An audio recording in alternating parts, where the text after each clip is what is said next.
வணக்கம் நண்பர்களே. இன்று நாம இங்கிலீஷ எப்படி சுலபமா பேசலாம் அப்படின்றத பார்க்கலாமா? அதாவது தமிழ் வழி கல்வி மாணவர்களுடைய ரொம்ப நாள் ஆசை. நம்ம வந்து ஃப்ளூவன்ட்டா எப்படி இங்கிலீஷ் பேசுறது? எல்லாரும் ஆங்கில வழி கல்வி மாணவர்களால தான் முடியுது.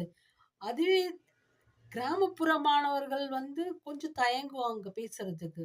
இந்த சிட்டில இருக்கிற மாரி மாணவர்கள் மாதிரி நம்மளால பேச முடியலைன்னு எத்தனையோ காலம் எங்கள மாதிரி இருக்கிற கிராமப்புற கல்வி மாணவர்கள் வருத்தப்பட்டுருக்கோம். அது எப்படின்னா, நம்ப வந்து ஆங்கிலத்த வந்து எப்படி பேசணும்னா, நம்ப திங்க் பண்றது தமிழ்லயும், பேசுறது இங்கிலீஷ்லயும் செய்யக்கூடாது. திங்க் பண்றது, பேசுறது 2யுமே நாம வந்து ஆங்கிலத்தில தான் நம்ம கொண்டு வரணும்.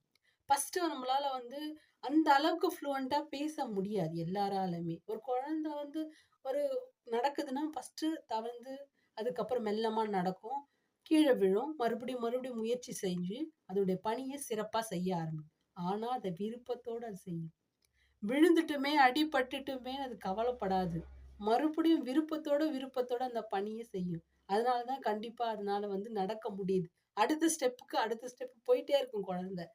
நம்ம என்ன பண்றோம் பெரியவங்களாயிட்டோம், ஐயோ! வளர்ந்துட்டோம், நம்மளுக்கு வயசாயிடுச்சு, நம்மளால இதெல்லாம் முடியாது அப்படின்னு நம்ம மைண்ட் செட்டுக்கு கொண்டு வந்துடுறோம். கண்டிப்பா உங்களுக்கு ஆங்கிலம் பிடிக்குதுன்னா, நம்ம நேரத்த வந்து அதாவது நினைப்போம் நம்ம வயசாயிடுச்சு, நம்ம நேரத்த வந்து டிவி பார்க்கலாமா? அடுத்தவங்களோட பேசலாமா? எதனா பண்ணலாமா? ஃப்ரெண்டுங்களோட பேசி நேரத்த செலவழிப்போமா? அத விட உங்களுக்கு பயனுள்ளதா உங்களுக்கு டிராயிங் பிடிச்சிருந்தா டிராயிங் செய்யுங்க. உங்களுக்கு அதாவது எக்சர்சைஸ் புடிச்சிருந்தா எக்சர்சைஸ் எந்த நேரமும் நம்ம எக்சர்சைஸ் பண்ண முடியாது. உங்களுக்கு இல்லையா, உங்களுக்கு கடவுள் நம்பிக்கை இருந்தா, அத பத்தி 2 வாசகம் எழுதி எழுதி பிராக்டிஸ் பண்ணுங்க. உங்களுக்கு எழுத்து பயிற்சியும், அந்த ஹேண்ட் ரைட்டிங்கும் வந்து மாறும். சில பேர் ஹேண்ட் ரைட்டிங் நல்லா இல்லன்னா, அந்த ஹேண்ட் ரைட்டிங் பிராக்டிஸ் பண்ணுங்க. சரி, இப்ப நம்ப என்ன சொன்னோம்?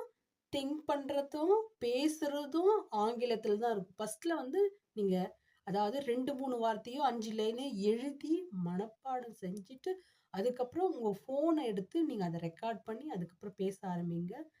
கொஞ்சம் ஃபர்ஸ்ட்ல வந்து உங்களால கொஞ்சம் மறந்துரும். அதுக்காகலாம் பயப்படக்கூடாது. மறுபடியும், மறுபடியும், மறுபடியும், மறுபடியும் நீங்க செஞ்சீங்கன்னா, நெக்ஸ்ட் மந்த் கொஞ்சம் வளர்ச்சி அடைந்திருக்கும். அதுக்கு அடுத்து நெக்ஸ்ட் மந்த் இன்னும் கொஞ்சம் வளர்ச்சி அடைந்திருப்பீங்க. ஓகேவா? ஃப்ரெண்ட்ஸ் போலாமா? சரி. இன்னைக்கு நம்ம பார்க்கக்கூடியது music. Friends, do you like music? Yes. I also like music. Yes, music